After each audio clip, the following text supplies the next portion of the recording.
Hello everyone! Hi! This is again Marius Black and welcome to the Art Addict Podcast. So, this is our second episode. Ang title ng episode natin ngayon is Art versus Long Hair.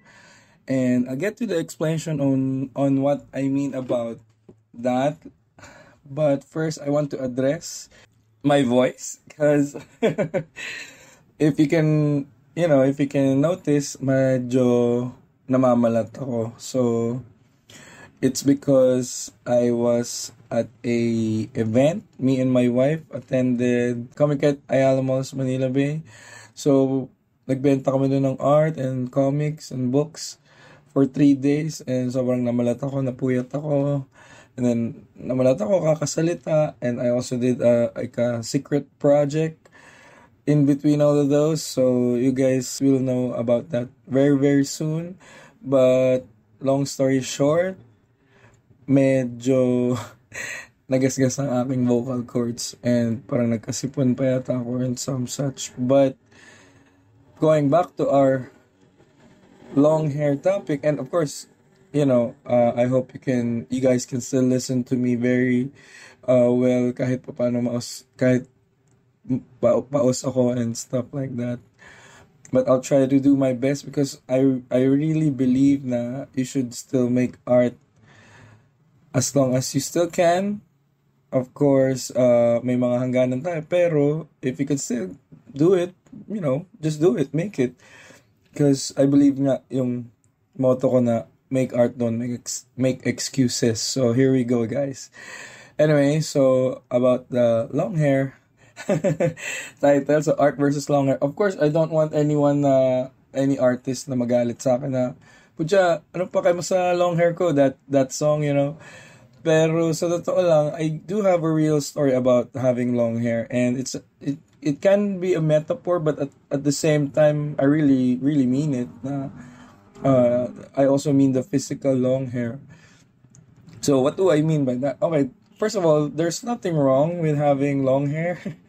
For us guys na artists, even if you're not an artist like a painter, especially those who have bands, musicians, kung gusto mong mag-long hair, of course, walang problema doon. I'm not saying na galit ako sa long hair. And the reason I'm saying this, because if you really want to have long hair, you should. I mean, you don't have to take my word for it. I'm not saying you can't, but just be yourselves. And it's actually what this episode is about. It's just being yourself.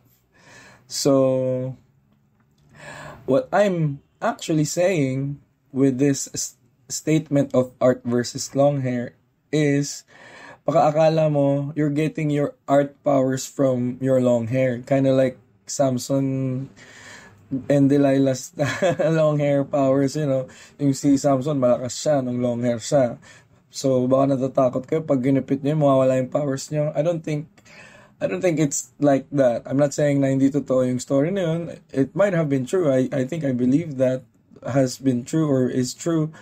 But for us artists, I don't believe that you have to have long hair to be able to paint and to be able to be considered as an artist, especially if you're a guy. You're a guy na you're also making art. Anyway, so yeah, this episode is not really just focused on having long hair as a male artist, but more about the cliches of how an artist should look like, or to be seen an artist. Kasi parang may mga cliche tayo, di ba, na parang, pag naka-all black, artist yan. Pag may toupee, yung parang hat na parang pang-artist, artist yan, or director yan. Or pag mukhang di naligo, yan, totoong artist yan. Ganun. So, I want to address that in this episode. So, it's not just really about long hair, but it's more about the cliches of being seen as an artist, as in seen like a physical look. Kailangan ba natin ng like to dress up weird like Dali or other artists that we see, like ano tawag dito, yung si Yayoi Kusama na parang she wears polka dots, and then parang we really have to be seen like an artist, as an artist. So that's what we're gonna discuss today. So, kasi I've noticed, karamihan, not all, of course, may mga exceptions, but karamihan, kapag maingay kang pumorma, minsan walang sinabi yung art mo eh. Kasi parang ino-overcompensate mo yung ingay ng attire mo, ng personality mo. Kasi wala kang personality. You dress up like that because you don't have anything that you're really about. You have to like translate it in that na parang para ma-discuss mo sa mga tao yung itsura mo. Alam mo yun? Para masabing artist ka. Kasi baka hindi ka makilala as artist, hindi ka mapansin. So that says a lot. But yes, of course, I can only say all of this stuff. I mean, it's not just a observation from artists that are wearing like all black attire or like dress a different way. Of course, you can dress differently if you don't want to like dress normally, as long as you're comfortable, right? I don't have a problem with that. But what I'm saying actually is, I too had long hair. I too had like dressed up and like sobrang naka all black pa nga ako nung time na nasa scene ako sa art. I was known for the guy sa Philippine art scene na naka all black and wearing a trench coat kahit mainit dito sa Pilipinas. Kita nga ako dati ng wife ko before. Hindi pa kami magkakalala yun, pero kilala ko ng mga friends niya that time. And then dumaan ako sa isang exhibit na nandun din sila. I think it was an opening sa Malita Art Place. Uy, si Mari, so parang ganun sabi ng friends niya. Tapos nakita niya raw ako, kamukha niya si Karasu, sabi niya. And if you know, like Yu Yu Hakusho or Ghost Fighter, if you've seen that anime or read the manga, and if you know Karasu, that character, I really, like, I don't know, physically, like, the face, I don't look like the face. But, ganun ako manamit, parang ganun. And, yeah. So, parang,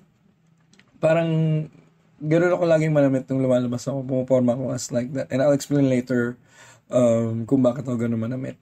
So, parang, in the art scene, I think I was one of the ones who had like physically like have long hair. Sobrang haba ng buhok ko hanggang puwet. Hindi ko siya ginupit for I think at least 8 years. Going on 10 if I'm remembering that correctly. Humabot sa puwet yung buhok ko, lumakpas ng puwet. Tapos sobrang kulit ng dulo kasi yun yung talagang unang yung parang gamit pa sa last na gupit ko ng buhok ko. And that's just how I saw it. Parang after high school, hindi na ako nagpagupit ng buhok. Then tuloy-tuloy na humaba hanggang puwet for a certain time.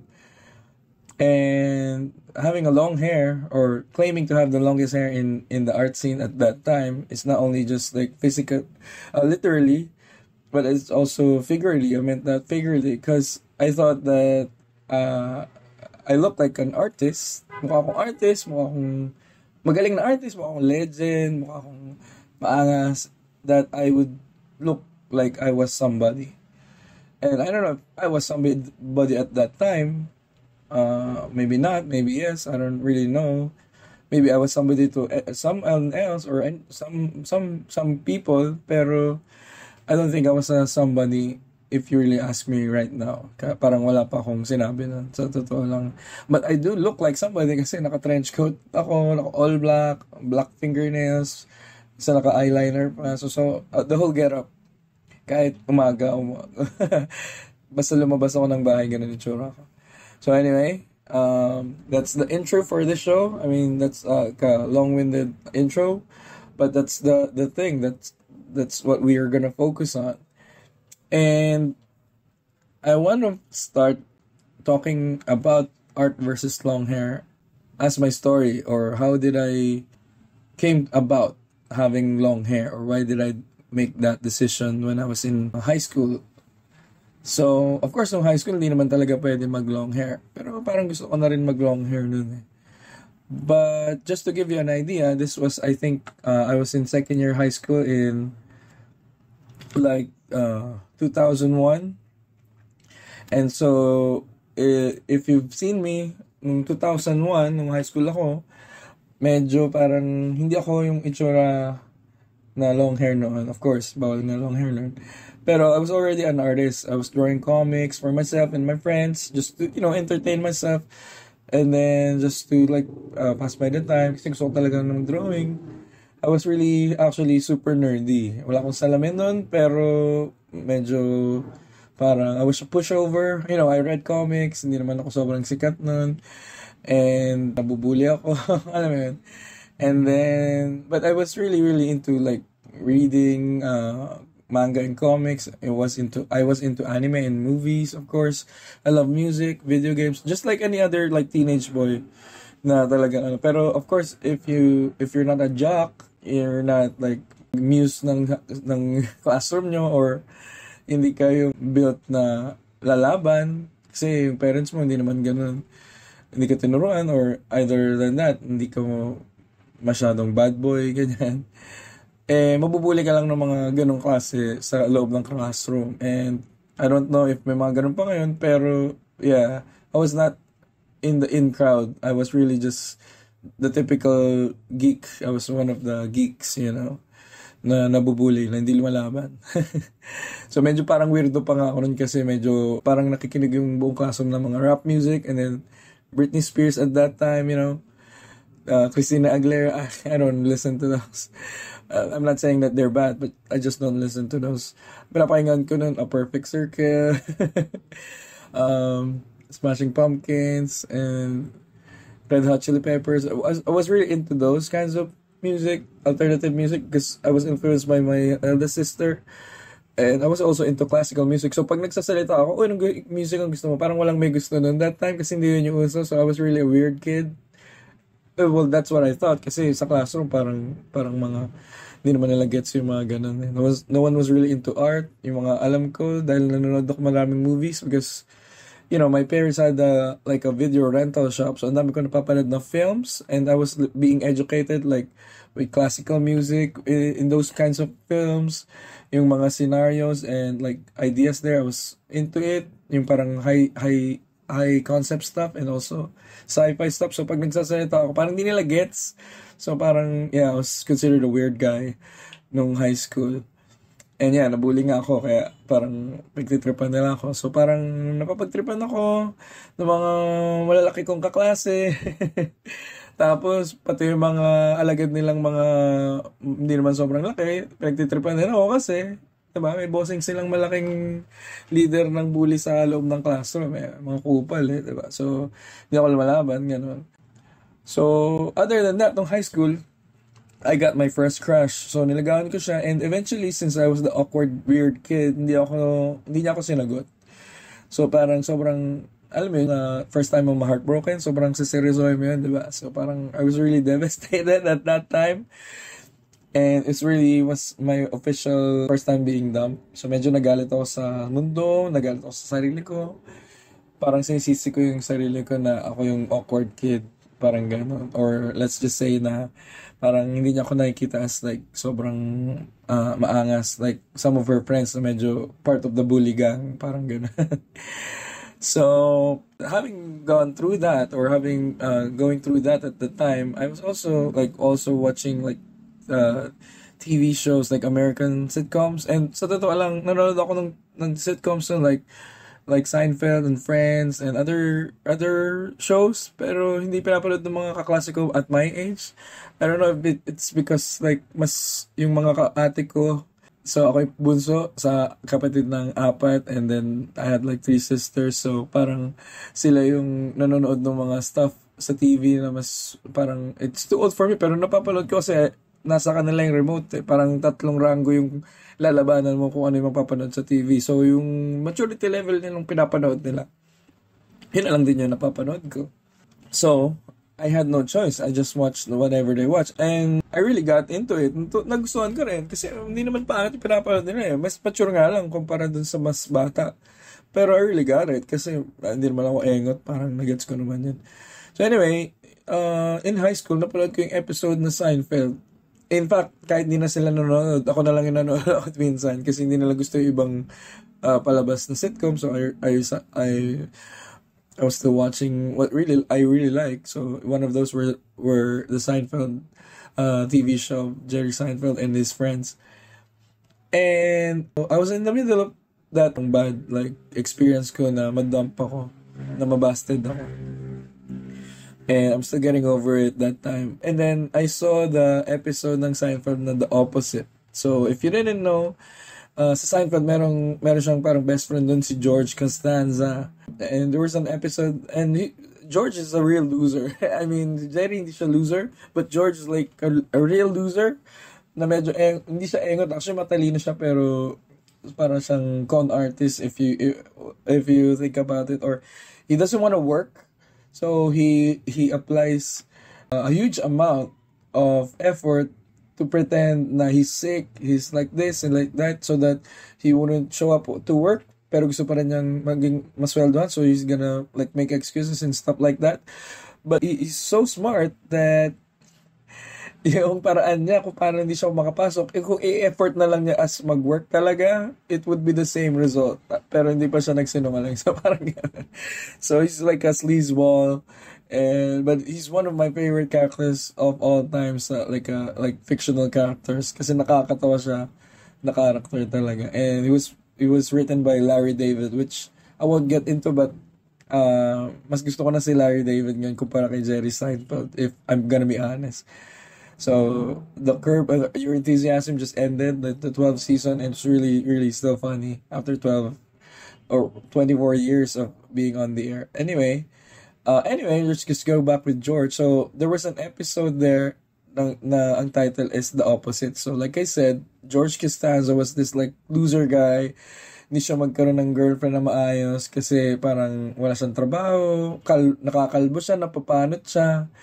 And then, parang nabubuli rin siya ng mga tao kasi medyo maliit lang siya, hindi siya masyadong mamuscle, ganun. So, and he always lies. Parang kunwari, magtitip siya ng money, so she's gonna lie how much she tip para lang hindi siya magmukhang kuripot. Alam mo yan? So, anyway, that's his character if you didn't know. And in this episode, sobrang na-fed up na siya sa lagi siyang nabubuli, nababasted, lagi siyang nagkakaroon ng problema with people kasi nagsisunungaling siya. So, all those things. And then he realized something. Parang, he realized na, what if everything that he did from that point on, he will do the opposite, hence the title. So, what that means is, if gusto niya mabago yung buhay niya, to being a loser, to being a winner. So, ang ginawa niya, try niya muna sa umpisa. Sa umpisa, lagi siyang I don't know, I remember this correctly, pero parang order siya ng typical kind of sandwich na he orders usually sa isang restaurant, like a tuna sandwich, pero binago niya yun, ginawa niya parang ham sandwich naman. And then, he noticed, nagbago agad yung luck niya. Parang, ang theory niya is, yung first time na papasok sa isip niya, if he'll do the opposite, it will bring him luck kasi ever since loser na siya. So, I don't know if you get that logic, but that's what he's thinking about doing that. So, he did that. So, and then what happened? Immediately, nakita agad siya parang napansin siya ng isang girl across the table. So, sabi niya, uy, George, sabi ng mga friends niya, si Elaine, titingnan ka, George, ng isang girl dun, oh, baka may crush na yun, parang ganun. Sabi ni George, with my luck, I don't think that's gonna happen. And dahil sinabi mo yan, lalong hindi ko siya lalapitan kasi awkward ako so parang ganun sinabi niya. So, bigla niya naisip, teka lang, I'm doing the opposite. So, try ko ang lapitan siya. So, nilapitan niya yung girl. Dapat hindi niya gagawin yun kasi hindi naman, that's not what he does usually. Nilapitan niya yung girl, sabi niya, parang, hi, I'm bald, and I live with my parents, and I have no job. I'm George, parang. Tapos parang nagustuhan palalo siya ng babae, naging girlfriend niya. And then, the whole episode was like that. He eventually, at the end of the episode, stood up to some bullies at the theater, and then, sobrang nanalo siya dun sa bullies, in-upload siya ng buong theater about that. Nagustuhan talaga siya ng girl, and then eventually, nakakuha siya ng dream job niya, just being honest to the president of the company. So I went on that like tangent, or I went on a deep dive with that because when I saw that, parang sabi ko, putang ina, ito yung kailangan kong gawin. I don't want to be a loser anymore. I don't want to be treated as George anymore. If it worked for him, it should work for me. So, ang ginawa ko. So, naisip ko i-reinvent yung sarili ko. Parang sabi ko, gagawin ko yung ginawa ni George. He's my inspiration. I'll do what he did and I will change my life. So, sabi ko, ngayon, ipapakita ko yung totoong Marius. Yung hindi nila nakikita. Kasi pagka, let's say, nasa classroom ka or nasa high school ka, parang ibang-ibang tao ka dun kumpara mo pag uwi mo sa bahay. Parang madalang yung kung ano ka dun nasa bahay ka, yun ka rin sa classroom. Especially in high school or elementary. When kids are prone to be bullied. The simplest thing, parang ganun. Parang nakita ka lang nila, ganito, ganyan. Pagtatawanan ka nila, pag-usapan ka nila. For some reason, I don't understand it really, but it happens. I mean, in my high school, it did. So anyway, parang naisip ko na, teka, ayoko na magtago. Gusto kong ipakita kung sino ba talaga yung Marius sa bahay na mahilig sa ganito, sa ganyan. And ano ba talagang gusto kong suotin, gagawin ko na lang yun. Kaysa sa nagpe-pretend akong magustuhan ng ibang tao na parang hindi naman ako kasi takot lang akong to be myself. Diba? Takot ako maging weirdo. So, inangkin ko yung word na weirdo that day. Parang gusto kong maging ako lang. Okay lang, nakita nila akong weirdo. Ito yung mga gusto kong pinapanood ko and other stuff like I read and write about. Kung nagsusulat ako ng tula o hindi, wala akong pakialam. Basta I just wanna be myself. And at the same time, I also want to reinvent myself. So, not just be myself, but also reinvent myself. So, we're gonna go back to what those means a little later. So, anyway, ang ginawa ko is, since mahilig ako manood ng mga films, dahil nga may rentahan kami ng video, like movies and Betamax VHS at that time, or before I was in high school, I got to see a lot of like films na hindi pang bata din. So, bukod sa mga kapatid ko na nanonood ng TV na hindi kasing age ko, hindi lang cartoons, gano'n, nanonood sila mga medyo mas, mga, ano tawag dito, mga mature stuff.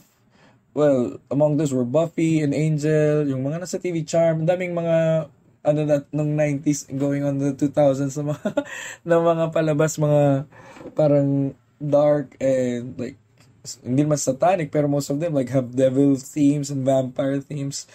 So, bukod dun, nanonood din kami madalas ng mga horror films sa bahay kasi nga, nagpaparenta kami ng films. So, may mga action, like Pulp Fiction and stuff. And Die Hard, a lot of things.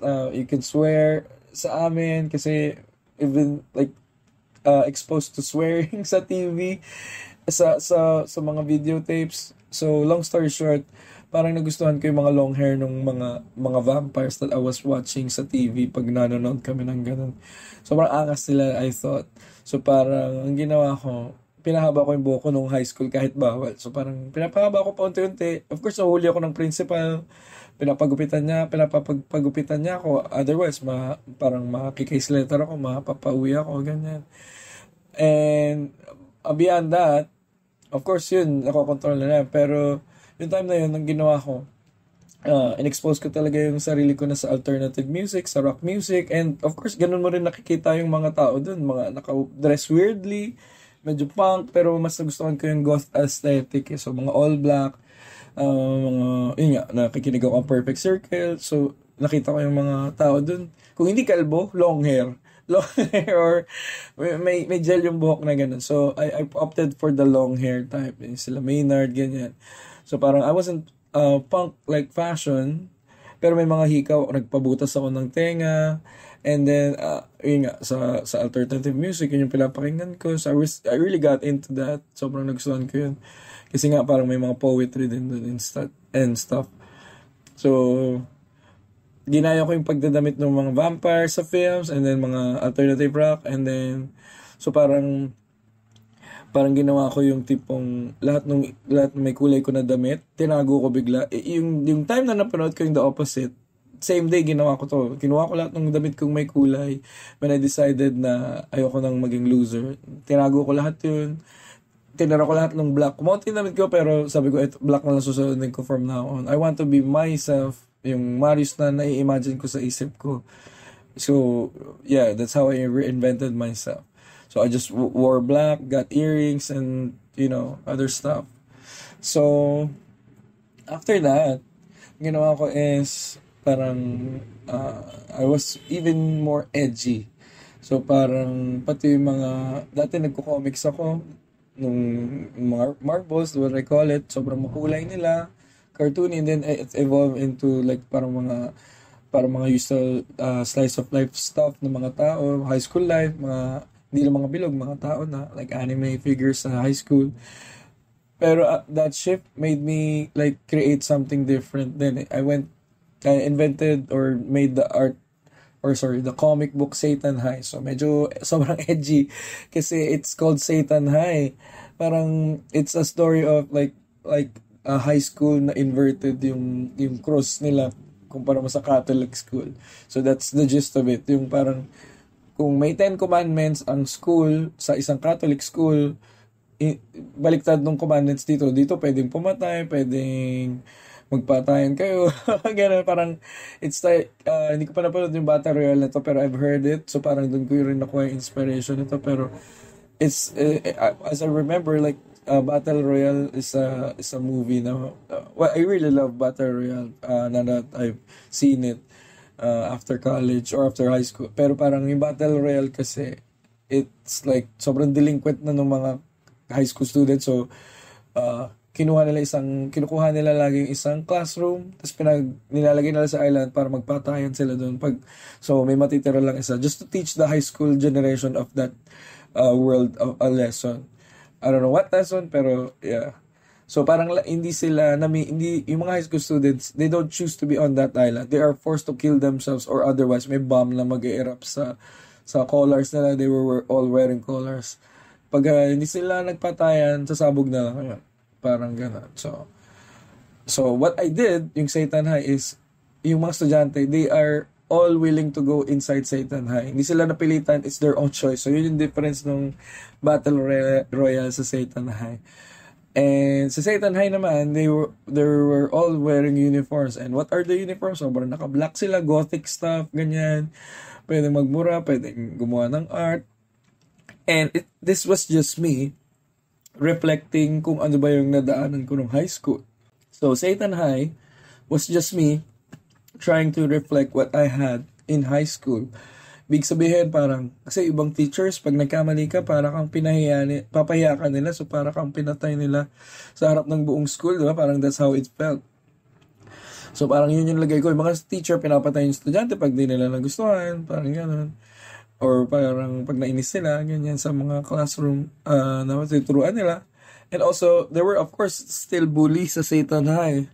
Pero dito ko nalabas yung sobrang dark energies ko kasi parang yung mga bullies sa Satan High na nagbubully sa akin, like I was the main character there. Pinapatay ko sila. Pinapatay ko yung mga bully. As in, I was like, binuli ka, akala nyo hindi ako lumalaban, pinapatay ko. Kasi, nung high school kasi, parang, alam mo yun, parang kaya ko labanan yung mga high school na bullies ko eh. Ayoko lang halabanan kasi masusumbong ka sa teacher, nagsapakan sila. Mapapagalitan ako parang pag napagalitan ka sa school, papatawag magulang mo, and yung magulang ko, papagalitan rin nila ako. So, parang ayoko nun. And my dad, binugol pa ako ng tatay ko, as in, sobrang palo, like yantok na wood and belt. Pero nung high school, not so much kasi nga, parang medyo malaki na ako. So, I don't get much into trouble. Pero yun yung dahilan ko, hindi ako lumalaban sa mga bullies ko. I don't know if I'll win sa sapakan, pero alam mo yun, paglabas ng high school, paglabas ng school, nilalabanan ko na yung mga nakikipagsapakan sa akin nung bata ako. But that's not the point. My point is, I was releasing my parang natago or naipong energies, na thoughts doon sa comics. So, nilalabas ko yung mga thoughts ko na ganun. And I think it helped me parang na-exercise ko yung evil or yung evil thoughts sa isip ko. I focused them on the paper of the comic books. And yun, hindi naman ako pumatay ng anyone. I mean, nailabas ko yung galit ko dun sa papel. And among other things, parang gano'n. So, anyway, yung itsura ko nun, sobrang naka-all black. Lagi ako nakadamit na black. Kapag nasa labas ng high school, syempre sa high school, nakasuot ka ng white. Pero kapag nasa labas ka ng high school, pwede ka na magpalit. So, lagi lang ako naka-black nun. Hindi mo na ako makikita yung nakaputi nun or other colors unless sobrang inutusan ka ng nanay mo. And, of course, yung tatry ko magpama ng buhok, may hikaw ko, susot ko agad yung hikaw ko paglabas ng school namin. And then, I also, yun nga, being edgy sa mga ginagawa kong arts o gano'n. And, you know, hindi na ako binuli. Sa totoo lang, medyo hindi na ako nabuli ng ganun. In fact, parang the reason I did this because I wanted to be like, parang, not to be liked, but I wanted to be respected. Parang, mas seryoso ba ako? O wag masyado akong pagtripan, pagtawanan with what I like. So parang, sobrang nag-double down tuloy ako dun sa mga gusto ko. Ano ngayon, kung gusto ko ng ganitong TV show o ganitong art, ganitong music, wala akong pakialam sa inyo, di ba? Screw you, parang gano'n. And, yun nga, parang gumana yun. Kasi, yung mga taong, like, for example, nasa Blooming Treat ako, madalas akong maharang doon ng mga bigger na mga bata sa akin, mga binata. Medyo iniwasan na rin ako. And lumalaban na rin kasi ko talagang parang nilalabanan ko na yung mga hindi ko talaga gusto. I was just being honest with myself. So, and it also like taught me how to be hyper vigilant. Parang hindi na ako sobrang, as in binago ko yung sarili ko for the better in that like time, at that time. So, ayoko na kasing mabuli talaga eh. So, binago ko yung attire ko, binago ko yung posture ko, nag-push-ups ako palagi kasi member naman ako ng COCC, CAT. So, we had a lot of push-ups. Ako, sinasalo ko yung mga push-up ng iba kong nagpaparusahang cadet mate. So, parang push-up ako and even sa house. So, lubak yung katawan ko. Just doing push-ups. Parang hindi ako masyadong maging pushover. And it worked kasi parang pag nag-sleeveless ako, nagtanggal ako ng shirt, makikita na, laki ng katawan nito. So, they would think twice, di ba? So, wala akong abs, pero actually may abs ako, medyo tumaba na lang ako. Pero noon, meron ako. But I won't show that. Anyway, parang gano'n. So, what I'm getting at is, binago ko yung pagkatao ko, even yung personality ko na medyo parang, hindi naman sa masungit, pero parang hindi na ako sobrang pushover. Along with my attire and then what I do with my art and then what I like and being vocal about it. So anyway, nung high school ako, the only thing that I didn't have is a girlfriend. But the next year, nagkaroon na ako ng girlfriend. Kasi nga, medyo parang ano na to seryoso na itong tao. So I was able to get a girlfriend, ganyan. So parang medyo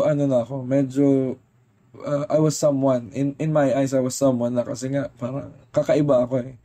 Parang people looked up to me and then even some of my classmates, ginigaya rin nila yung forma ko. So parang, ba't gano'n, even yung mga kapitbahay namin, may makikita ka na rin nagagano'n. Kasi nakikita ka araw-araw gano'n. So, and they were adapting what I was doing. Even yung mga ibang family members ko, may nakita ko na parang ginagaya niya yung ginagawa ko. Parang he's also into kung ano yung into ako, gano'n. So, madaming gumagaya talaga sa buhay. Alam mo yun. So, pati yung nagagaya. Pati yung pananamit, pati yung itsura, pati yung mga ginagawa. Mga interest nagagaya din. But that's okay. I didn't mind that so much. So, yun nga. So, anyway, I also have like trench coat. So, suot-suot ko yun kahit mainit. Pero, after high school, hindi na ako nagpagupit. As in, yung like 4th year na kami, hindi na ako nagpagupit ng buhok. And nagpagupit lang ako ng 2012 kasi pinaiklan ko yun. But that's like 7 to 8 years if I'm not mistaken. 8 years na hindi ko na ginupit yung buhok ko so hanggang puwet na. So ganun ko mahaba yung buhok ko. As in, literally and figuratively, like I said. Kasi nung college, pwede kang hindi mag-uniform eh. Of course, white pa rin yung uniform namin sa college, sa fine arts, may rules pa rin. Pero pwede ka mag-long hair. And I think we were the last batch, like 4 years of the last batch na pwede mag-long hair. So, umabot pa yung long hair ko na hindi nila nagupit. Ganun kalakas yung powers ko na nung the year after us, hindi na pwede long hair. Pinagbigyan lang si Marius, pagbigyan mo na yan. Anyway, so, mas lalo akong tumodo ng black nung college. As in, pananamit ko black, yung shoes ko black, of course, yung buong attire ko, medyas ko black. lahat ng coats ko, yung bag ko black, pati yung hanger ko sa damit black, kama ko black, unan ko black, lahat, naming, pati brief ko black. As in, may mga natatawa pag sinasabi ko, pero that's true. Tapos papakita ko, matatawa lalo siya kasi totoo eh. Or otherwise, they just wanted to see my underwear. Pero regardless, I just really like all in black. Ganun. And what's funny is, yun nga, parang nung college, medyo gets ka ng tao kasi fine arts ka. So gets ka ng tao. So may makikita ka rin na gaganon. Pero not fully. Alam mo yun? Ako yung ultimate na naka-black talaga at that point na I was going for the gothic vampire look na medyo weird. So parang ako yung ultimate na ganun. And I even had like fingernails, sobrang haba. Tapos binablock ko din. So ganun yung tsura ko nun. Mukhang vampire talaga. And even my girlfriend was, well, she's not black, but she's goth. Excuse me.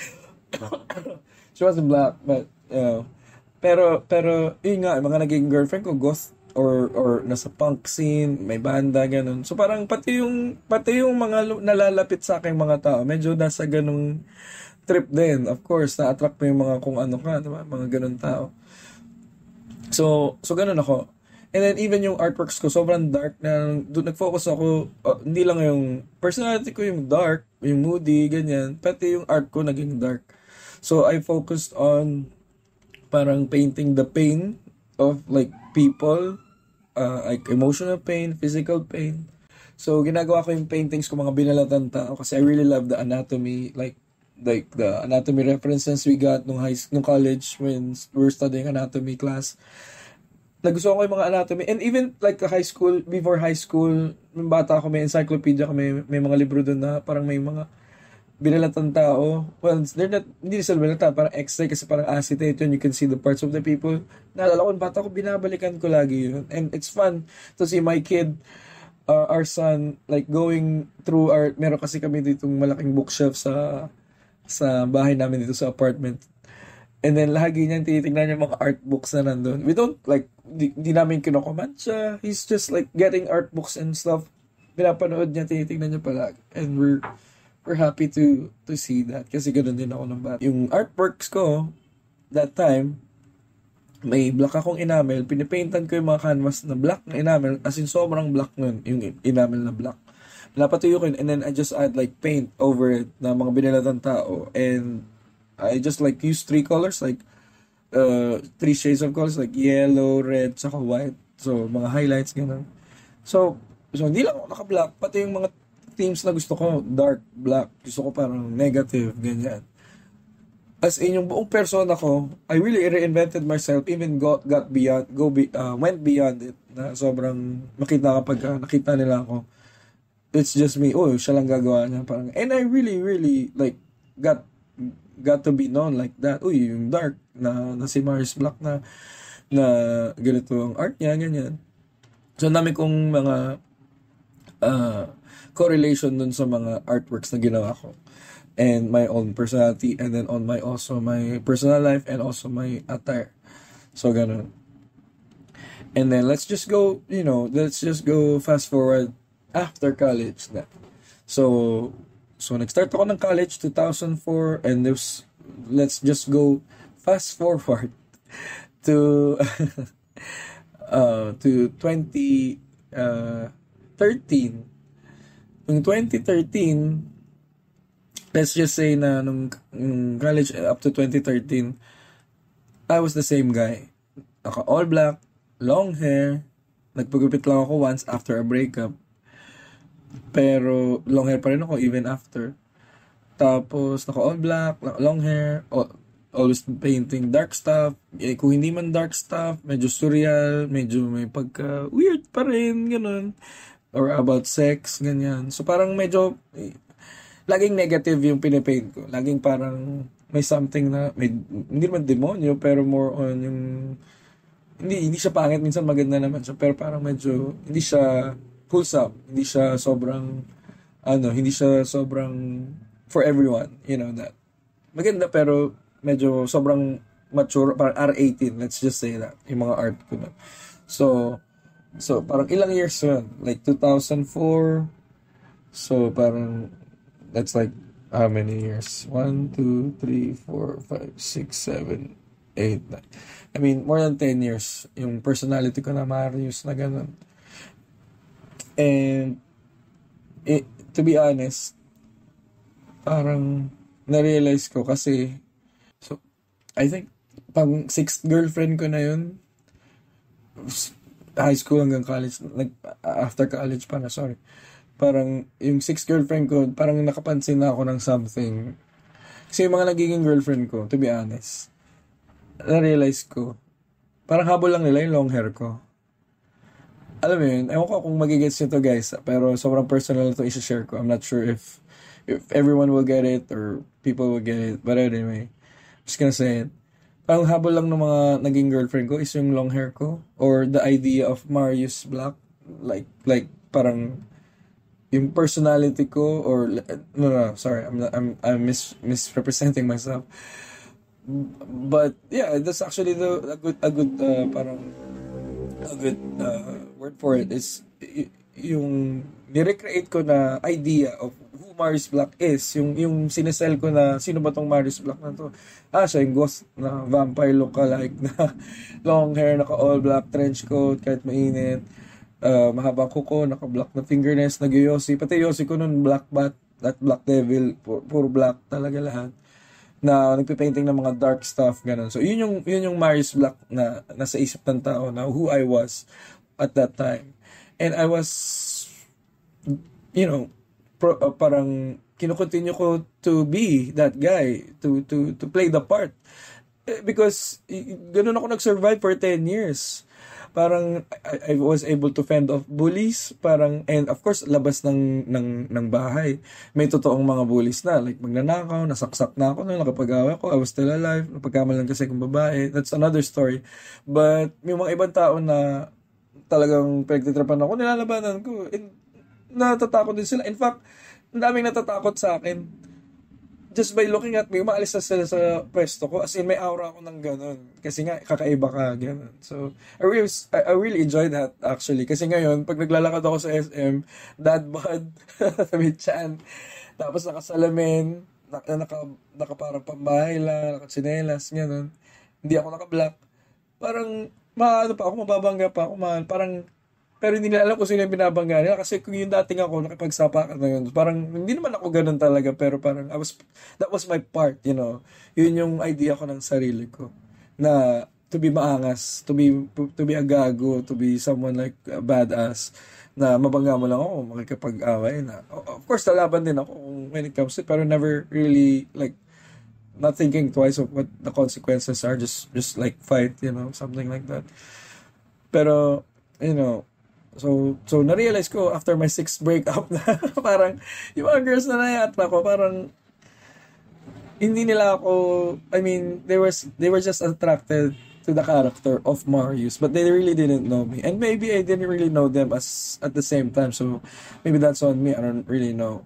Pero parang ang nasa isip nila, na-realize ko, magiging boyfriend ko si Marius Black. Ito sikat to, medyo may ganito. Wala naman akong pera, pero I really got a lot of girls, even if wala ako pera. Aside sa mga naging girlfriend ko, may mga niligawan ako, may mga other things ako. Pero what I'm saying is parang yung idea na ikaw, di ba? Parang, and you play along this role, and they would believe it. Tapos, yung mga pagka naging, girlfriend mo na sila na naka-ilang years na kayo, parang na-realize na hindi naman pala to talaga who is saying dito sa dark ng persona niya. He's a different guy. And maybe, ang na-realize nila is, hindi ako, parang, it's just a role I play sa outside, pero iba talaga ako sa inside. Parang cartoon or costume or parang character lang yun na dark persona. Because, for those who really know me, sobrang, sabi nila to, mabait daw ako. So, not sure kung yung persona mo is sobrang dark. Pero mabait ka sa totoong buhay. Tapos, parang may nagsabi pa nga sa akin, puti daw yung aura ko talaga, hindi daw ako black. Which is, I really don't know if I would believe. Pero I understand what he's saying kasi nga, naiintindihan ko yun. Kasi nga, dati talaga naman, hindi naman ako siga. Diba? Hindi naman ako badass. nerd lang ako with glasses if you think about it, it's inside. And so when I realized that, parang sobrang na-bad trip ako kasi nga nakailang, yun nga, nag-break na naman kami nung sixth girlfriend ko na. And if you can see a pattern here, yung about girls and having to reinvent yourself after a breakup, that actually is a thing in the breakup or relationship world, so look that up. Pero parang tinatry mo i-reinvent yung sarili mo. So this was the time that I was into drugs as well. Sobrang into drugs ako nun. But what I'm gonna say is parang kaya rin hindi nag-work yung mga relationship ko. It's because, well, it's not because they're not artists, kasi yung wife ko ngayon artist, so parang maybe that's why, so people might think, but it's not that. It's because kung peke yung persona ko na long hair, na Maris Black, na may trench coat, kung peke yun, I would attract people who are also pretending to be someone else. And it's not just they broke up with me. Some did. Yung mga, ay, wala kasing trabaho, binrake na ako. Or parang may nalaman sila about me, nag-break na, parang gano'n. Pero most of them, nakapag-break ako sa kanila kasi parang, hindi naman pala ikaw ganyan eh, gano'n. Or I really went into the relationship too quickly, parang gano'n. Pero parang, it's a mutual thing. And I'm not blaming them. But I'm not saying na wala rin silang kasalanan. So, what I'm saying is that kung peke yung personality mo, kung peke yung persona mo na hinahain sa tao, everyone you see, just to be able to like be intimate with them, to be a friend, to be their boyfriend, girlfriend, kung peke yung hinahain mo, peke rin yung makakain mo. So, if you're not yourself really who you are, you will attract people who are also faking it. And I really also hate that word, yung fake it till you make it. That's not that's not a good motto. So don't believe that. Parang, yeah, I don't believe that. Pero what I'm saying is yun nga, mga na-attract ko ganun ta rin. So anyway, nung na-realize ko yun, sabi ko, puta kayo na, ayoko na ng ganun. Kung paano ako 10 years before, kung paano ako nagising na-inspire ako na George to be able to change myself by reinventing myself. Sabi ko, ayoko na mag-pretend, ayoko nang magpakitang tao na ako tong persona na to na in-invent ko lang. Parang it's gone out of hand na ito ako, ay, parang ang dami ko pang nakuhang commendations kasi I was known like that. May mga nakuha kong interviews about my fashion sa Fudge magazine, parang gano'n. Nakukuha ko ng award sa college ng Mr. Fashionista kasi nga I was like that. Ang dami kong parang they applaud me of being like that, and it like fed my ego, of course, na naging akong ganun persona. But in the end, I really paid for the price of that, kasi parang I was throwing my real self away na hindi ko talaga ina-entertain, and that's gonna hurt, guys. If anything, it's gonna bite you back if meron ka lang pinapakitang tao na ikaw pero hindi ikaw. Alam mo yun. So, just be yourself. That's what I'm saying. Pero ang ginawa ko nun is, the first thing I did is ginupit ko yung buhok ko. Nung na-realize ko yun, ginupit ko yung buhok ko. Tapos pinagupit ko na lang sa ate ko. Kasi nga pangit ng gupit ko. Kasi I just cut my hair. Kasi parang kung hindi ko, actually I was on the verge of suicide na, kasi nga nothing was working out for me. Dami kong nagiging ka-relationship, hindi nag-work. Art career ko, halos non-existent. Nakakapag-show ako, nakikilala pa rin ako sa scene. I was never really on pause. Nag-exhibit ako, nasa exhibit ako palagi, nasa gallery ako palagi. I was into a lot of stuff, drugs, ganyan, poetry, dami. Pero I was still in that persona. So parang avatar ka lang, hindi ka yung totoong naglalaro ng game. Parang ganun. So, instead na mag-suicide ako, I just like, ano bang gusto kong gawin? Sabi ko, gusto kong mag-comics. So, nag-comics ako kaysa mag-paint lang ako ng painting. Nagpagupit ako kasi sabi ko, mainit. Ayoko na talaga actually mag-long hair eh. And hindi na ako nag-black. Nakapambay lang ako. So what I'm saying, guys, is dumating na sa point na na-realize ko, yeah, it served its purpose yung nagpe-pretend ako. Pero ngayon, maybe it was time to go back to who I really was. Kasi parang, I don't wanna be someone else, di ba? I don't wanna be I'm not really Maynard James Keenan na may long hair sa A Perfect Circle. In fact, if you see Maynard from APC and Tool and Pussifer is like kalbo pala siya talaga. So, alam mo yun, parang when we like idolize like the rockstar attire, kung paano manamit, kung paano mag-yossi, like Chainsmoke tong mga to, when we do that, ang bayad nun is a part of ourselves. May iniiwan tayo na hindi naman talaga tayo, di ba? And that's the gist of this parang episode is, are you really you just because you dress this way and that way? Ikaw ba talaga yan? Or you're just dressing like that because you think na you will be perceived more of an artist kung ganun ka manamit? Parang mag ka ng attire na ganito, loud colors, ganyan, laging ito suot mo. And I'm really not against that. I'm against yung hindi talaga ikaw, Wala akong problema kung yan talaga yung gusto mong makeup, yun yung gusto mong itsura. What I'm against is, ikaw ba talaga yan? You have to ask that question. Or ginagaya mo lang si Warhol, ginagaya mo lang si Basquiat na ganito siya, na mukha siyang hindi naligo. O ginagaya mo lang si ganyan kasi long hair din. Tsaka alam mo, yung long hair nagbibigay sa'yo para gumaling sa art. And we'll get to that. But what I'm saying is, you don't have to pretend. Kasi parang may isang friend yung dad ko na nakikita niya ako palagi pagka bumibisita sa sabay. Sabi niya, ito si Marius, artist talaga yan eh. Kasi pag tinignan mo lang siya, sabi niya, mukha talaga siyang artist, long hair, ganyan. Pero parang napaisip ako, putya, hindi naman tungkol sa itsura yung art eh. Tungkol yung art sa art mo. Di ba?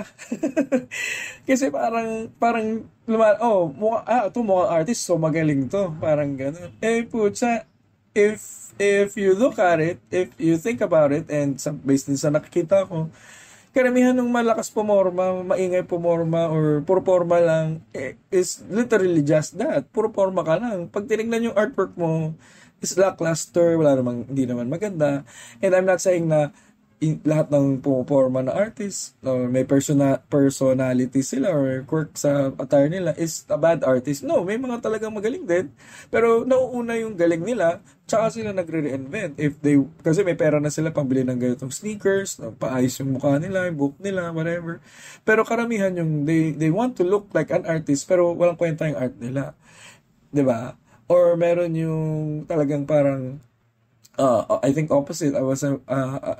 Is what I want to say, na parang may kwenta yung art nila, pero wala naman silang kaarte-arte sa katawan. Sobrang simple lang nila manamit. And may mga ganun talaga, guys. Sa totoo lang, sa research ko, sa mga napansin ko, sobrang simple lang manamit nung magagaling. Hindi mo nga mapapansin yung mga tao eh.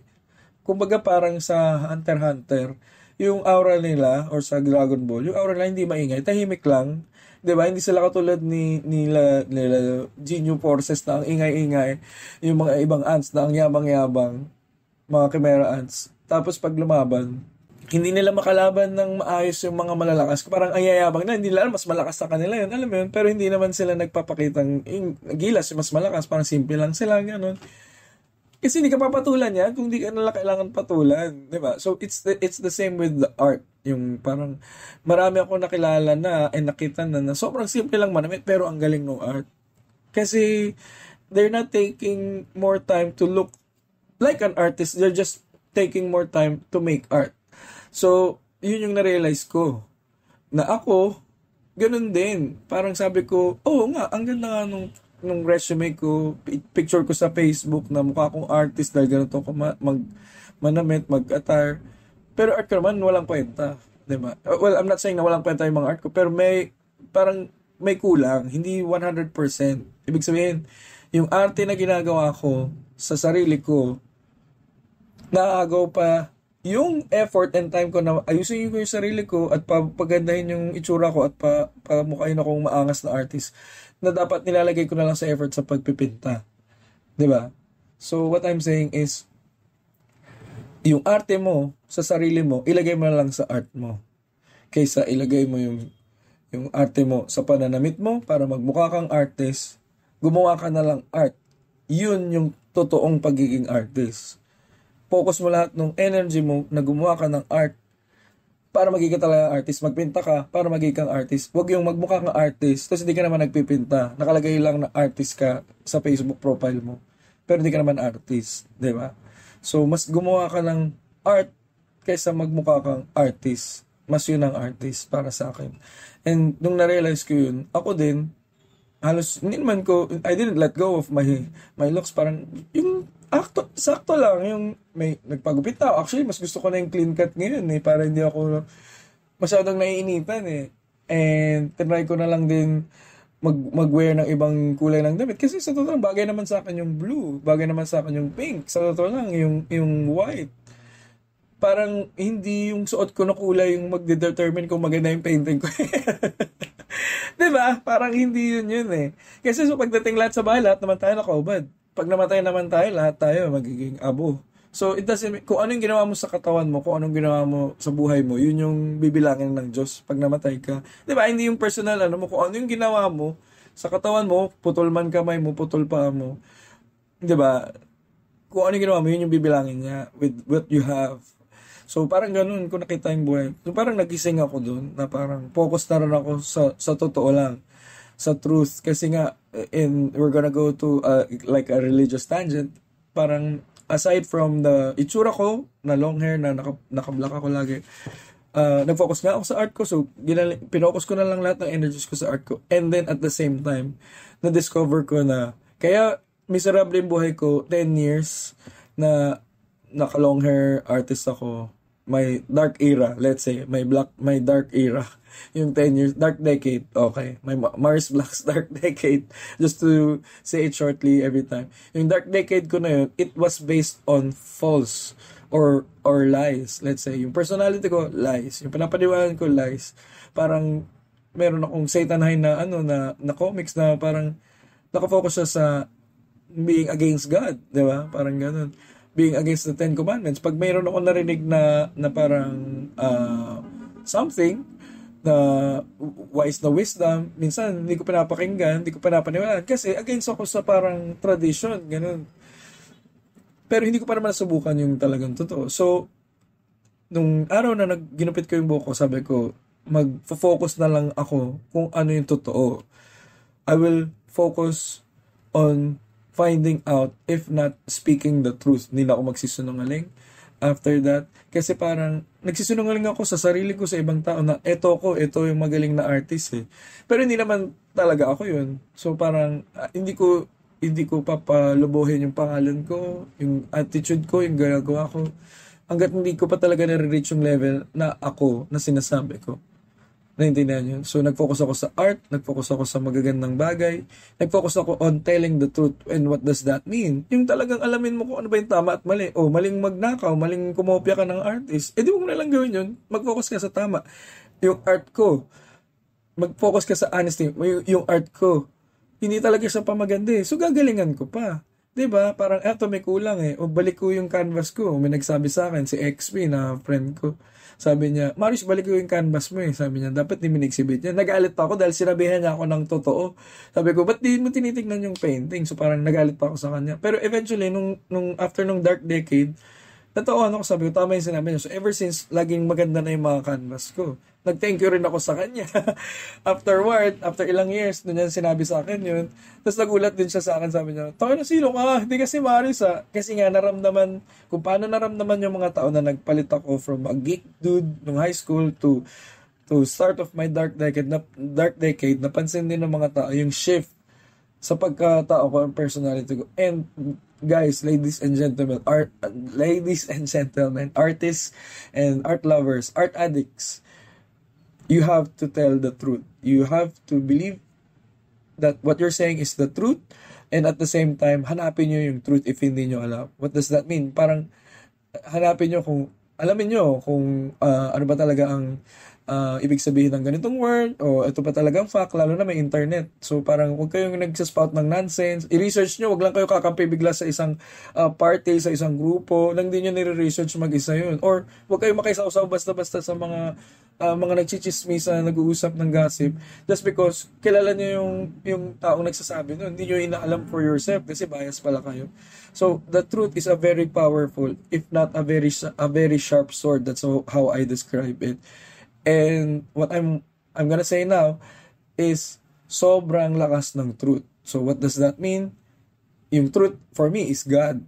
Pagka talagang lumapit ka na kay God, inintindi mo lahat ng nasa commandments niya, inintindi mo yung Bible, makikita mo lahat ng rules sa life, nandun eh. Sa totoo lang eh. Gago lang ako nun kasi, ewan ko, kasi gusto kong maging pasaway. Gusto kong mag-enjoy na pala ako, gago ko, masama ako. I even depict myself as a devil, as a weird, like, vampire. Pero, hindi ko ever finocus yung sarili ko na, alam yun yung totoo. And, hindi naman fault ng parents ko to. It's just me, just my decision.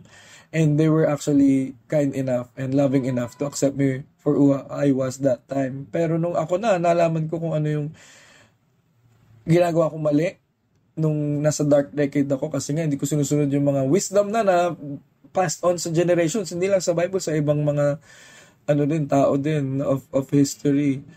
At yung nasubukan ko na hindi naman nag-work, yung hindi truth, na ginagawa ko pa rin, and na-realize ko na mas maganda yung totoo. After kong na-realize yun, ginawa ko siya agad, and gumanda na yung buhay ko. Promise. Yun yung nag-set aside sa akin na naintindihan ko na iba yung totoo. Pag nagsisinungaling ka sa ibang tao, nagsisinungaling ka rin sa sarili mo, walang magandang mangyayari sa'yo. And kung may kayo guys, may pinagdadaanan kayo, hanapin nyo yung totoo. Sobrang kung ano man yun sa inyo, alam nyo naman yun eh. Actually, madali lang malaman yung totoo eh.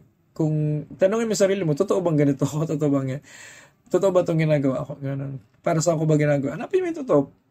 May sasagot sa'yo. Kung hindi ikaw yung si God eh, kakausapin ka niya doon. And ever since na hinanap ko yung truth, kung ano ba ako o hindi ako, ang dali naman ng sagot eh. Sa totoo lang eh. Alam niyo naman yun eh. Gusto mo mag-long hair talaga? Gusto mo. Pero kung ang sagot mo, kasi ginagaya ko lang yung friend ko na long hair din eh. Hindi ikaw yun. So nagsisinungaling ka. That's why you're miserable. Diba? But if your intentions are pure, you're true enough to your like mission or your goals of what you're doing, just go for it. And being honest, like I said, kung naging honest ka na, kailangan ko pang matutunan tong skill na to, kailangan ko pa improve yung sarili ko. That's what makes me going. What's make my art really, really stand out. Kasi, inaamin ko na may pangit pa. Galingan ko pa to, ulitin ko to, sirain ko yung papel na to kasi kailan kong ulitin to dahil pangit, mas maganda pa dyan magagawa ko. Or wala pa akong sinasabi dito sa comics na to, sa sinulat ko na to, parang wala eh. So, ulitin ko. Di ba? Kasi ayaw mo rin lokohin yung mga kakilala mo, mga taong magbabasa nun, sasayang oras nila, makikinig sa podcast, kung bullshit lang yung mga pinag-uusapan nyo, di ba? So, parang ganun. So, guys, that is actually my top tip is tell the truth. Ikaw ba yan? Or gaya-gaya ka lang, ginigaya mo lang yung tsura ng ibang tao. Di ba? My top tip is tell the truth. Or find the truth. Be an agent of truth. Yun yung sinasabi ko madalas sa mga friends ko, sa mga tao, sa mga interviews, if I ever go for it. Kasi minsan, may difficult pakinggan eh. And I think a lot of people, nung binanggit ko si God, baka tinurn off na tong podcast. Pero, maybe it's not for you, but, ito yung na-experience ko. And nung na-experience ko yun, sobrang laking change sa buhay ko. So, tell the truth to yourself, tell the truth to others, maging maayos kang tao, huwag kang malate, alam mo yun, maging matino ka.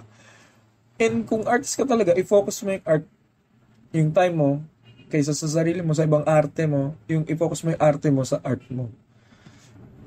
And, yung ginawa ko yun, shortly, nagko-comics na ako ulit, tapos, na-meet ko yung soon-to-be wife ko, si Guada, and yun nga, and just to go back to like yung mga ex ko, sabi ko, diba, na-attract ko sila kasi peke ako, na-attract ko rin yung peke, diba? Mga peking personality, yung mga mahilig din sa bad vibes, sa drugs, sa negative things.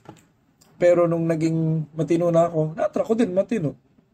Kasi, yung totoong Marius, geek lang talaga eh. Nerd lang talaga eh. May mga tao sa art scene na naabutan ako na ako yung naka-black, yung Dark Decade Marius. Tapos nagugulat sila, uy, ba't di ka na nag-black? Iba na yung tsura mo? Hindi na ako nakikilala ng iba. Pero hindi, parang nagbago ka na, yun yung naririnig ko. Pero parang sa totoo lang, they don't know na bumalik lang ako sa dati. Kasi nga nung bata ako, mahilig nga ako sa colors. Gumawa nga ako ng club nun eh, The Color Boys Gang. Kasi parang mahilig ko magkulay eh. Mga tropa ko parang kukulay kami, magawa kami ng mga art, ng comics. Nung elementary pa ako na to. O CBG. So, shout out to the CBG boys sa Tindalo, Cavite Street. Hello. Kung may nakikinig sa inyo. Anyway, pero what I'm saying is parang people might think na nag-iba ka, pero you know who you are. So, you have to understand who you are. You have to find out who you are. Minsan, kailangan mo i-isolate yung sarili mo. And another thing is, yung thinking mo, intindihin mo rin. If it's someone else, meron akong meditation na ginagawa, na parang, pag mayroon ka pinagdadaanan or pinagdedesisyonan na importante o kahit minuscule lang, may maririnig ka minsan na voice na, uy, wag mo yung gawin mo. And yung voice na yun, minsan, may boses yun eh. And, di ba, may mga friends tayo. Halos kabisado naman natin yung mga boses nila. Pag nakapakinggan mo, yung boses sa isip mo, na siya yung nagsasabi nun, double check mo, teka, friend ko ba talaga yun? Kung bakit ko pinapakinggan yung sinasabi niya? Teka, gago pala yun eh. Alam kong kupal siya eh. So, never lang ako makikinig sa boses na yun. Kasi minsan, may mga tao rin minamali tayo. Alam mo yun, may mamimit kayo mga tao na minamali tayo. Tapos yung boses nila nasa stuck sa atin, parang they cast a spell on you. Na parang masastuck na sa isip mo. So, every time na may gagawin kang original, sasabihin nung may maririnig kang boses na, alam mo, walang original eh. So, di ka na mag-a-attempt na gumawa ng original. Pero, gusto mong gumawa ng original. Pero dahil friend mo siya, ayaw mo siyang parang masabihan ka ng ganun, ganyan. May magsasabi sa'yo na, uy, wag mo nang i-explain yung art. Kasi dapat pag artist, di na i-explain yung art eh. Tapos papakinggan mo yun, every time na i-explain mo tuloy yung art, nagigilty ka, so hindi mo na gagawin. So, hindi ka na magsusulat for 10 years. Parang ginawa ako dahil nakinig ako sa friend ko. So, that's not right. You have to understand kung sino yung nagsasalita sa isip mo, kung tropa mo ba yung kupal, kung friend mo ba talaga yun, nanay mo yun, and even yung parents mo, minsan may boses sila sa isip mo na they say to you, na i-consider nyo kasi mahal naman kayo ng parents nyo, pero you have to also double check if it's the right decision, or nagde-default ka lang. May bulong ang demonyo, alam mo yun, may bulong ang Diyos. Pag tinahimik mo yung puso mo at isip mo, nag-dial ka kay God, sasagot yan. So, you understand kung ano at sino ka ba talaga, kung kanino ka nakabilang, kung kanino ka nakagrupo, kay God ba or sa devil, di ba? Parang, alamin mo, and hanapin mo yung gusto mo talaga na path para sa'yo. Kasi if you don't know those things, if hindi mo kilala yung sarili mo, kung kanino ka nakaparte, kung kaninong side ka, nasa right side ka or left side ka, nasa right or wrong ka, and of course, truth is equals to right, nasa tama ka, pag hindi mo alam kung nasan ka doon, maliligaw ka. Kasi kung gusto mo talaga ng tama, tapos nagpapaka-badass ka lang, nagmumukhang maangas, paparte ka konti sa kaliwa para wag mukhang long hair ka, mag-premarital sex ka, magbabae ka, alam mo yun. Pero kung nasa tama ka, mandali nung sagot eh. Hindi mo na kailangan pag-isipan, yun na yung sagot, di ba? So it's like that. And it's been like that for me. Kaya andali na nung time ko mag-decide kung gagawin ko ba to o hindi. Kung gagawin ko ba tong podcast na to, or vlog na to, or anything na to, art na to, kung tama ba to. Dali na kasi alam ko rin tama at mali at alam naman natin lahat yun. So that's my top tip, is just tell the truth, be the truth, say the truth, and find what is the truth, kung ano man yun. And of course, you won't find that out always, pero it's better than not finding it out for yourself, kung ano yung totoo. Kung ano yung totoo sa inyo, totoong nararamdaman nyo, totoong kaibigan nyo, totoong mahal nyo, di ba? You have to understand kung ano yung totoo sa hindi. And if you follow that, even sa art, your art will be really, really well. Done well, has meaning, di ba? Sa'yo ba talaga yung art na yan? So, hindi mo kinopya. So, sa'yo yung art na yan. makikilala ka if you improve your art, kung kailangan improve, naming bagay. So yeah, that's my top tip for today, guys. Yung long hair, it can be equivalent of like lagi kang nagsusuot nito kasi you want to make this personality and you want to be seen this way. Of course, we've discussed already na you have to understand kung ikaw talaga yun o hindi. So yeah, that's the gist of all this. That's the gist of this episode, art versus long hair. 'Di ba? It's about vanity, 'di ba? It's about not being yourself. It's about being seen as beautiful pero you're inside you're ugly. Or it's about being seen as an artist pero you're not doing any like substantial work that matters. You just want to be called an artist. So yeah, minsan kasakit ng artist yung mga itsura eh, 'di ba? So that's what I wanted to discuss, and I think that's more than enough for us to go to our next segment. I think that's a good like segue. Kasi our next segment, of course, all you guys know about this. Of course, lahat ng mga long-time subscribers ko and listeners natin sa Art Addict Podcast is Art etiquette. Art etiquette. Art etiquette.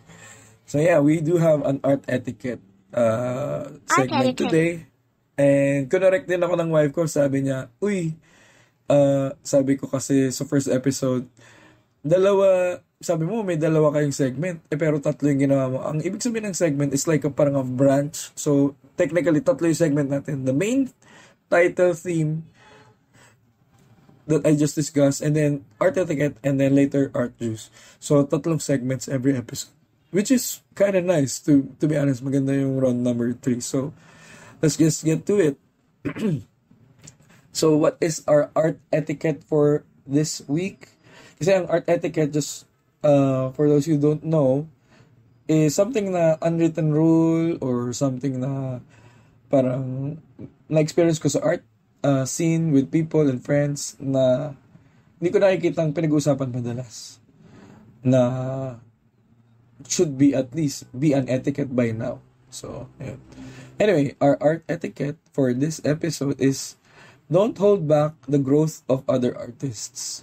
So, what does that mean? Ibig sabihin, parang pag may nakikita kang friend mo, kakilala mo, huwag mo masyadong batuhin, huwag mo masyadong apakan, huwag mo masyadong i-snub, huwag ka mainggit, di ba? Parang huwag mong harangan yung daan nila para hindi sila maging successful, huwag mo silang hilahin pababa, huwag mo silang huwag pansinin. Lalo na kung siya naman pinapansin niya ikaw sa gawa mo, tapos ikaw dead ka lang lagi sa gawa niya. Dead ka lang lagi pag ikaw na hininga ng comment sa gawa niya. Parang unfair naman yun, di ba? Kasi just to tell the truth then, madami kasing naiinggit lang pag may magiging successful na kakilala. And I'm not saying na hindi ako ganun. May ganun din ako. And the fact na iintindihan ko na yun, okay, mali yung ginagawa ko. Di ba nga? Sabi natin, totoo sa hindi. Ang totoo, nainggit ka, kaya mo kinakantsawan, kaya mo sinisiraan, kaya mo hindi pinipraise, kaya hindi mo tinutulungan ma-push forward siya, hindi mo ma-inspire. Kasi naiinggit ka eh. Diba? Pag naiinggit ka sa kapwa-artist mo, na nagiging successful, kasi masipag sila, or nagkaroon sila ng break, diba? Minsan yung kadalasan sa art scene natin eh, naghihilaan pababa. Diba? Parang minamaliit mo yung gawa ng ibang artist. Pag nag-usap kayo, parang, wala lang yan eh. Chamba lang yan, gano'n. Or parang, hindi naman talaga yan magaling. So, di ba parang inggit lang yun? Diba? So, and I think yung inggit is normal. Pero ang pinaka-pangit, yung art etiquette talaga natin today is, hinaharangan mo sila. Alam mo yun? Parang, pagka may naisip kang project na maganda, concept, ganyan, tapos na-share mo sa ibang artist, parang they don't push you to go forward with it. In fact, minsan wala, deadma eh. Wala silang sasabihin. Kasi hindi ka nila gusto i-support. Kasi alam nila, ang ganda ng idea mo, pag sinuportahan ka nila dahil sa inggit nila na magiging successful ka ulit doon sa pinaplano mo, lalo ka nalang ihilahin pababa. In fact, wala silang gagawin. In fact, minsan naharangan pa nila yung daan mo, ibibilital ka nila. Kasi nga, nagmo-move forward ka na, naiiwan mo na sila eh. And minsan, ang layo mo na talaga, pero you're just sticking with them kasi nga, your friends or your associates. Pero ang layo mo na. Minsan nga, hindi nila gets na malayo ka na eh. Pero they think na magkasing level pa rin nga ako. Magkasing level pa rin kayo nung kakilala mo eh. So, when that happens, usually, naghihilahan pa ba? Nagtatalangkaan sila or mga artists kasi nga, parang they think na parang kailangan sila lang yung magaling. And that doesn't, hindi yun totoo. Dapat maintindihan mo na may mas magaling sa'yo, may mga mas magaling ka din, meron kang mga taong dapat pinapakinggan talaga, di ba? Pero wag mong haharangan yung artist na nag-grow. Wag mong hinaharangan yung ilaw nila o yung lugar nila pupuntahan. Kasi lalo na kung yung friend mo na yun, yung artist na kakilala mo yun, pag ikaw ang nagsabi, ini-encourage ka, tapos ikaw dinidiscourage mo sila or dinideadman mo sila, parang masakit yun. Kasi yung mga artists, parang we are like emotional people eh. Sometimes, some of us really just paint via emotion pag wala tayo sa mood, di ba? Di tayo makapag-paint, pero most ng ginagawa natin is based on emotion. So, emotional people tayo na prone tayo sa inggit. Pero, what I can suggest is, wag na kayo mainggit. Ma-inspire na lang kayo. So, imbes na mainggit kayo, just be inspired. Diba? Kasi pag may gumawa ng magaling, may makita kayo magaling, praise nyo. Sabihin nyo, ang galing mo, paano mo nagawa yan? Alam mo, tuloy mo yan. Ito, may naisip ako idea, okay, kung gusto niyang marinig yun, diba? Encourage mo siya, may kakilala ko, magugustuhan niya. Parang, i-push nyo sila kaysa sa hilahin mo sila pababa. Kasi, once na naintindihan mo, na when you give, sabi ni Pastor Ed na pinapakinggan namin sa Day by Day ministry, na pinag-aralan niya sa Bible, the more you give, the more you receive. And you're not just doing that because that's in the Bible or that's your thinking para may makuha ka, magbibigay ka. Pero actually, sabi nga niya, walang mali dun eh. Ganun talaga yung nag-work yung universe natin kasi sinabi ni Jesus na ganun eh. Ganun. So, why not just do it? Parang kaysa sa magbigay ka ng pangit na comment, siraan mo yung dreams niya, gawan mo na lang siya ng magandang comment, di ba? Maghanap ka na maganda. Of course, sabihin mo rin yung criticism, pero at the same time, hanapin mo rin yung maganda. Negative criticism and positive or creative criticism is actually better than just naninira ka lang, di ba? And the fact na sinasabi ko yun, or the reason I'm saying is because I found out kapag ikaw open-minded ka sa mga ideas ng tao, of course, hindi mo gagayan. Pero ini-encourage mo sila or meron kang parang, anong tawag dito, may glee ka or meron kang enthusiasm sa mga artist na umuusbong. Tapos ini-encourage mo sila, kahit hindi mo sila nakilala. Pag may event kami, may mga artist na lumalapit sa akin, hindi ko kilala yun ha. Minging advice, bibigyan ko, tapos hindi ko na makikita ulit. Tapos babalik na lang sila after ilang days, ilang months. Hoy sir, ginawa ko yun. Tapos nakakatuwa kasi na-inspire mo sila. Pero I think kaya rin ako nakakakuha ng maraming blessings in art kasi nabubuksan din yung utak ko dahil hindi ako sobrang snob sa art. Hindi ako sobrang nainggitin na sila lang yun kasi meron silang kakilalang tao dyan sa gallery na yan kaya sila sumikat eh. Or kasi popok talaga yan, nagpakatot yan kaya sila sumikat na dalawa eh. Parang ganun, parang okay, that happens pero parang kung ganyan ka lagi mag-isip, hindi mo iniisip na may maganda rin talaga silang ginagawa. You will just be a bitter fucker. Parang bitter ka lang, di ba? Kung wala kang masyadong pinapansin na art, di ka na nakaka-enjoy ng art, di mo pinapansin yung art ng kahit tropa mo, kahit kakilala mo, di mo congratulate, bitter ka lang kasi hindi mo magawa yun. And the fact na, dahil kaya hindi mo magawa yun kasi you don't believe that people can do it. And if you see people do it, hinila mo sila pababa. So, it's a cycle. Pag hindi mo binago yung isip mo na kaya mo yung gawin, or dahil circumstance na yan, whatever it is, the fact na hindi mo ino-open yung sarili mo para mag-praise, para magbigay ng magandang comment sa isang artist, nagiging kang, yun lang, umiikot lang sa'yo yung buhay mo dahil hindi ka na i-inspire din. Diba? Dahil tinitry mong wag i-acknowledge yung galing ng ibang tao kahit kakilala mo o hindi. Pag hindi mo na-acknowledge yun, hindi tuloy ikaw na-inspire tuloy. Di ba? Hindi ka na-inspire. Kasi hindi mo in-acknowledge yung gawa ng ibang tao na maganda na may mas magaling sa'yo. Pag di mo in-acknowledge yun, ikaw, hindi ka na-inspire, hindi ka rin gagawa. Kasi lahat sa'yo pangit Pangit mo kasi, di ba? Kasi pangit lahat yung ginagawa mo, kasi pangit yung attitude mo. Pero pag maganda, hinahanap mo yung maganda, nakaka-inspire kahit yung sobrang guys, pagka nakakita ko ng bagong artist na, uy, ang galing na yun, nagawa pa niya yun, nakaka-inspire.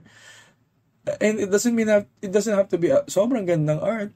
Minsan may makikita ka na nakaka-inspire dun sa tao mismo So, yung inspiration, sobrang dami niyan. Sobrang daming maganda. You can be inspired with a lot of things. So, yeah, you have to look for that and find that para at the same time kayo din ma-inspire.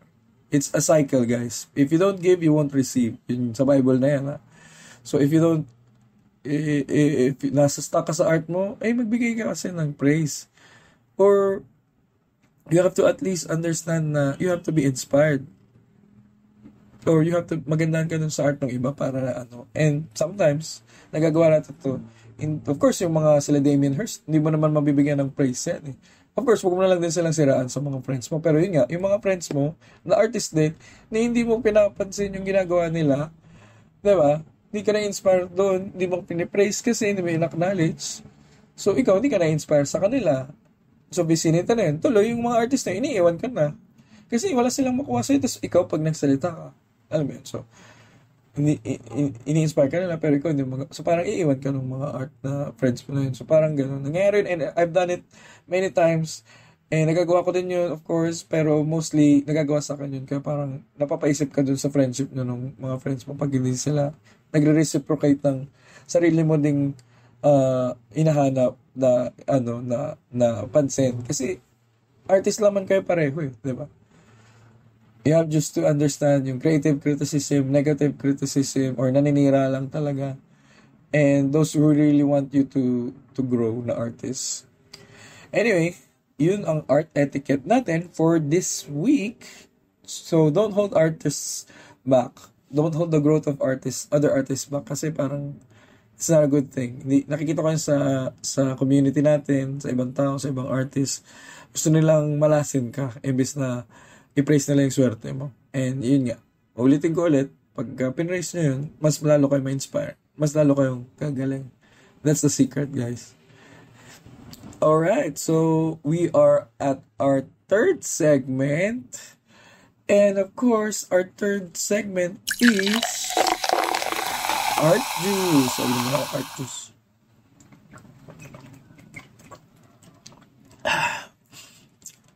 Oh, sarap.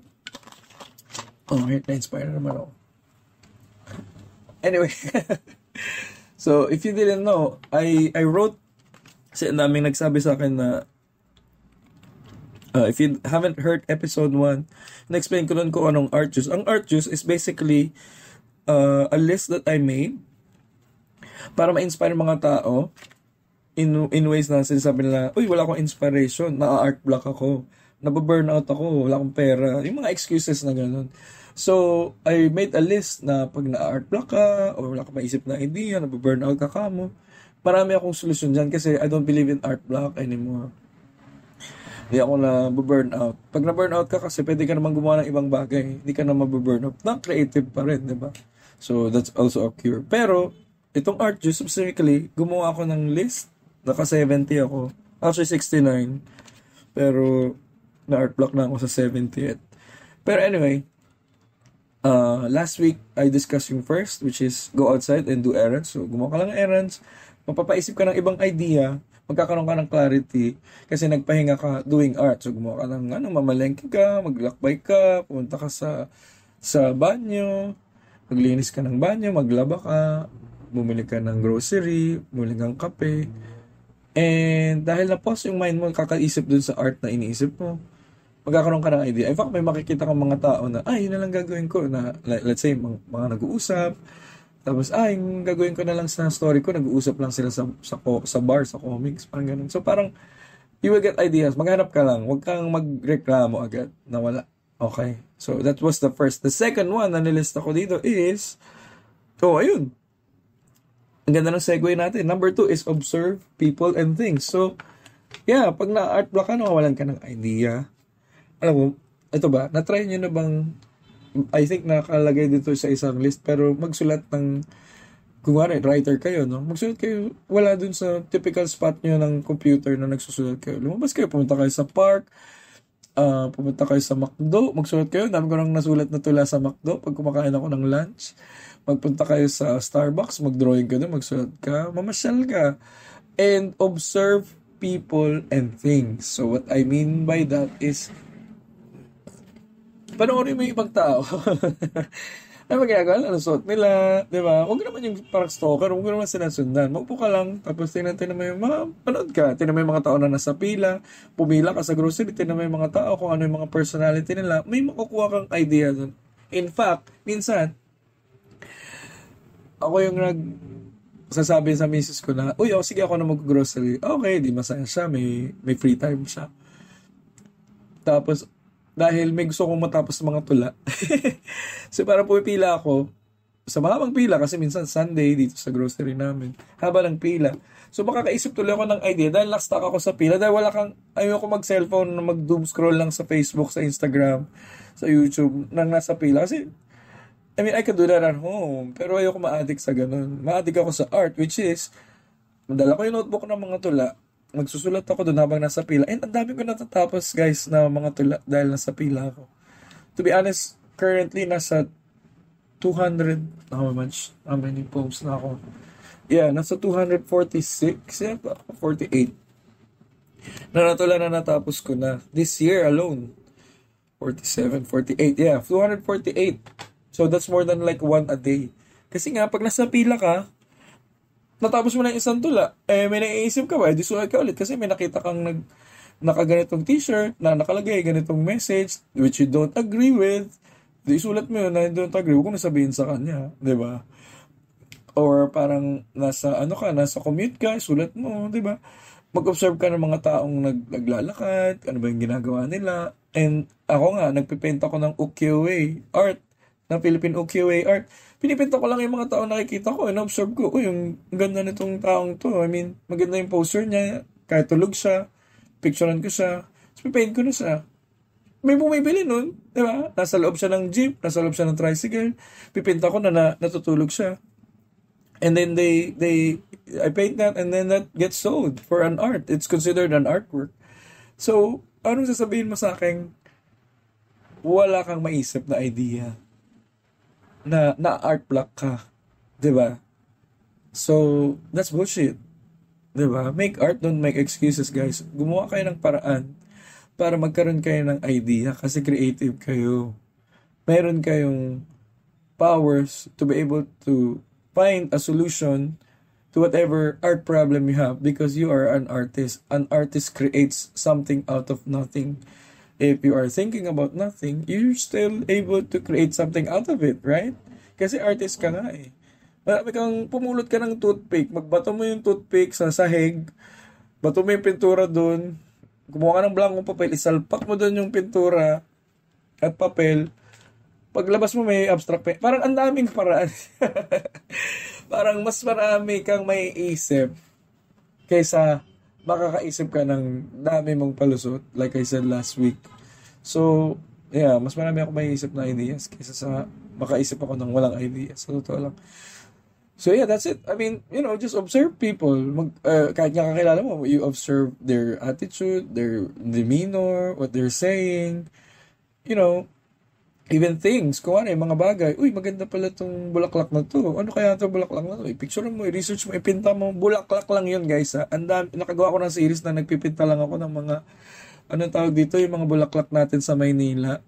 So, yeah, how did I do that? Diba? Kasi, nag-observe ako. Naghanap ako ng maganda, nakakakita ako. Promise, hindi naman kayo bulag, eh. Diba? And sabihin mo na to, may mga artist na bulag. Paano sila nakakapagpinta? Diba? Paano sila nakakagawa ng art? Paano sila nakakapagsulat? So, guys, ang daming paraan. Kung ayaw mo, wala ka talagang magagawa. Kung ang ayaw talaga magpinta, kahit anong gawin mong pilit, hindi magpipinta. Pero yun nga, may mga artist din na nagpipinta, kahit bulag na sila, putol kamay nila, putol paa nila, wag lang pugot ulo, pero nagpipinta pa rin sila. Gumagawa pa rin sila ng art kasi gusto talaga nila. Walang dahi-dahilan. So, yeah, I hope that helps, guys. I hope makakuha kayo ng something about that. And with that said, you guys, I think that is our second episode. Medyo mahaba to. 1 hour 30 minutes yata itong nagawa ko episode. And yeah, come to think of it, malat ako. Pero I was actually able to enjoy that episode more than I imagined it. And iniisip ko na nga kanina na wag na ituloy. Sabi ng misis ko, wag ka na, malat ka na eh. Pero ewan ko, parang gagampanan ko yung pinamis ko sa sarili ko na may episode ako every week, even if I can't make it, or seemingly I can't make it. Well, I think I did. In between cups. Anyway, so I just really want to tell you guys na huwag nyo yung i-push yung sarili nyo kung hindi nyo kaya. Pero as long as you can think and you can make art, kung hindi makakaano sa health nyo, go for it. Kasi art making is hard. It's not really easy. Madali yan at times, pero may mga times na sobrang hirap. Pero don't give up. Just make art. So that's it for me for this episode. Episode number 2 of Art Addict Podcast. Art versus long hair. So may mga long hair kong friends. Nag-usap na tayo. Alam niyo namang hindi ko kayo ginajudge. Art versus long hair means yung puro ka forma, pero wala kang sinabi. Mas maganda pa yung panamit mo kaysa sa mga pinipinta mo na hindi naman, ewan ko, minsan walang kwenta. Hindi naman walang kwenta, pero I mean, parang lackluster. Diba? Mas pinag-isipan mo pa kung ano yung susuot mo ngayon kaysa sa pininta mo. So that's all I meant. Hindi lang siya long hair. Anyway, that's it, you guys. Thank you and you God bless. Ingat kayo dyan and make art. Don't make excuses. Bye!